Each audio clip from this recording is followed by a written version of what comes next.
हरे कृष्ण गोविंद हरे मुरारी, हे नाथ नारायण वासुदेवा।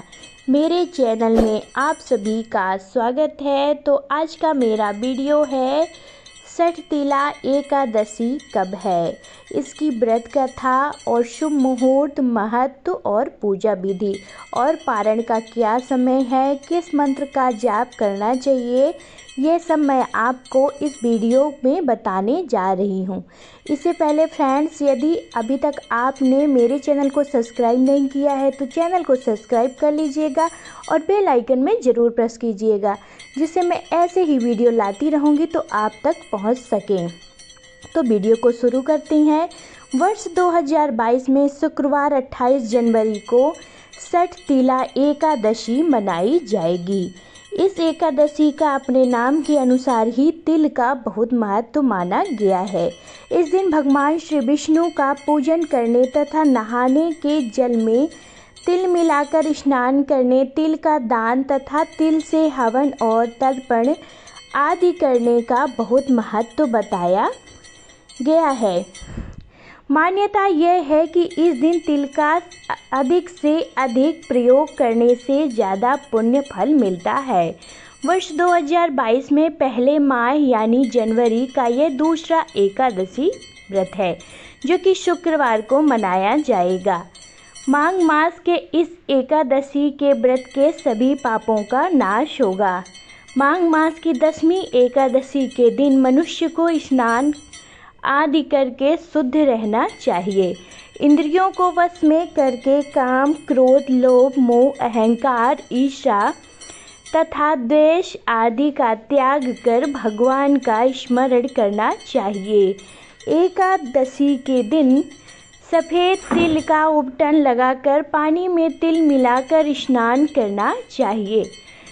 स्नादि नित्य क्रिया से निवृत्त होकर श्री विष्णु भगवान का पूजन करें और एकादशी व्रत धारण करें। इस दिन तिल स्नान और तिलयुक्त भोजन का दान दोनों ही श्रेष्ठ है। इस प्रकार जो मनुष्य अपने तिलों का दान करता है उतने ही 1000 वर्ष स्वर्ग में वास करता है। एकादशी तिथि के दिन पुण्य देने वाले नियमों को ग्रहण करें और उसके दूसरे दिन धूप, दीप, नैवेद्य आदि से भगवान का पूजन करके खिचड़ी का भोग लगाएं। फिर पेठा, नारियल, सीताफल या सुपारी का अर्घ देकर स्तुति करें। हे भगवान, आप दीनों को शरण देने वाले हैं, इस संसार में सागर में फंसे हुओं का उद्धार करने वाले हैं। हे पुंडरीकाक्ष, हे भगवान विष्णु, हे सुब्रह्मण्य, हे पूर्वज, हे जगतपते, आप लक्ष्मी जी सहित हम तुक्ष अर्घ को ग्रहण करें। इस तुक्ष अर्घ को ग्रहण करें। इसके पश्चात जल से भरा कुंड या घड़ा ब्रह्मांड को दान करें और ब्राह्मण को श्यामा, गौ और तिल पात्र देना भी उत्तम है। इस व्रत के करने से अनेक प्रकार के पाप नष्ट हो जाते हैं तथा मनुष्य को मोक्ष की प्राप्ति होती है।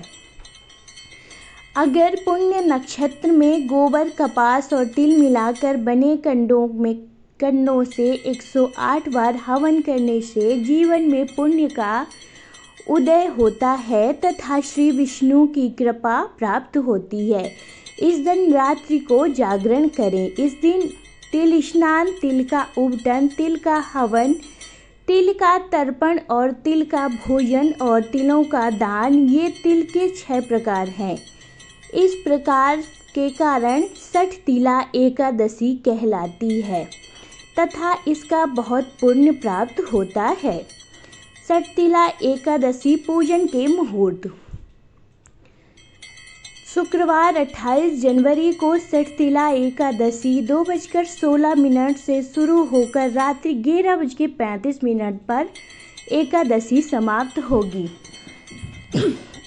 अतः षठतिला एकादशी व्रत 28 जनवरी को ही रखा जाएगा।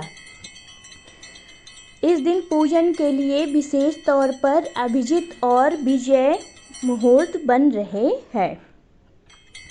इसके मंत्र बता देते हैं। मंत्र ओम हूं विष्णुवे नमः। ओम नारायणाय नमः। ओम विष्णुवे नमः। ओम नमो भगवते वासुदेवाय नमः। ओम ह्रीं श्री लक्ष्मी वासुदेवाय नमः। ओम नमो नारायणाय। श्रीमन नारायण नारायण हरि हरि का आपको जाप करना है। षठतिला एकादशी की कथा ध्यान से सुने। षठतिला एकादशी की कथा प्राचीन काल में मृत्युलोक में एक ब्राह्मणी रहती थी। वह सदैव व्रत किया करती थी। एक समय वह 1 मास तक व्रत करती रही। इससे उसका शरीर अत्यंत दुर्बल हो गया। यद्यपि वह अत्यंत बुद्धिमान थी, तथापि उसने कभी देवताओं या ब्राह्मणों के निर्मित अन्न या धन का दान नहीं किया था। इससे मैंने सोचा कि ब्राह्मणी ने व्रत आदि से अपना शरीर शुद्ध कर लिया है, अब इसे विष्णु लोक तो मिल ही जाएगा। परंतु इसने कभी अन्न का दान नहीं किया, इससे इसकी तृप्ति होना कठिन है। भगवान ने आगे कहा, ऐसा सोचकर मैं भिखारी के वेश में मृत्युलोक में उस ब्राह्मणी के पास गया और उससे भिक्षा मांगी। ब्राह्मणी बोली, महाराज किस लिए आए हो? मैंने कहा, मुझे भिक्षा चाहिए। इस पर उसने एक मिट्टी का ढेला मेरे शिक्षा पात्र में डाल दिया और उसे लेकर स्वर्ग में लौट आया। कुछ समय बाद ब्राह्मणी भी शरीर त्याग कर स्वर्ग में आ गई। उस ब्राह्मणी को मिट्टी का दान करने से स्वर्ग में सुंदर महल मिला, परंतु उसने अपने घर को अन्नादि सब सामग्रियों से शून्य पाया। घबरा कर वह मेरे पास आई और कहने लगी, भगवान, मैंने अनेक व्रत आदि से आपकी पूजा की, परंतु फिर भी मेरा घर अन्न आदि सब वस्तुओं से शून्य है। इसका क्या कारण है? इस पर भगवान ने कहा, पहले तुम अपने घर जाओ। देव स्त्रियां आएंगी तुम्हें देखने के लिए। पहले उनसे षठतिला एकादशी का पुण्य और विधि सुन लो, तब द्वार खोलना। मेरे ऐसे वचन सुनकर वह अपने घर गई।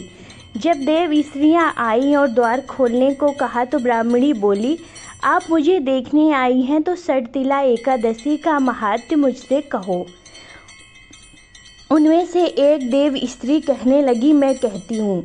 जब ब्राह्मणी ने षठतिला एकादशी का महत्व सुना तब द्वार खोल दिया। देवांगनाओं ने उनको देखा कि ना तो वह गांधारवी है और ना ही आसुरी है, वरन पहले जैसे मानुषी है। उस ब्राह्मणी ने उनके कथानुसार षठतिला एकादशी का व्रत किया। इसके प्रभाव से वह सुंदर और रूपवती हो गई तथा उसका घर अन्यादि समस्त सामग्रियों से युक्त हो गया। अतः मनुष्यों को मूर्खता त्याग कर षठतिला एकादशी का व्रत और लोभ न करके तिलादि का दान करना चाहिए। इससे अनेक प्रकार के कष्ट, दुर्भाग्य, दरिद्रता दूर होकर मोक्ष को प्राप्ति मिलती है। सो फ्रेंड्स, यदि मेरा वीडियो आपको पसंद आता है तो मेरे चैनल को सब्सक्राइब कीजिएगा, वीडियो को लाइक कीजिएगा, कमेंट शेयर ज़रूर कीजिएगा। धन्यवाद।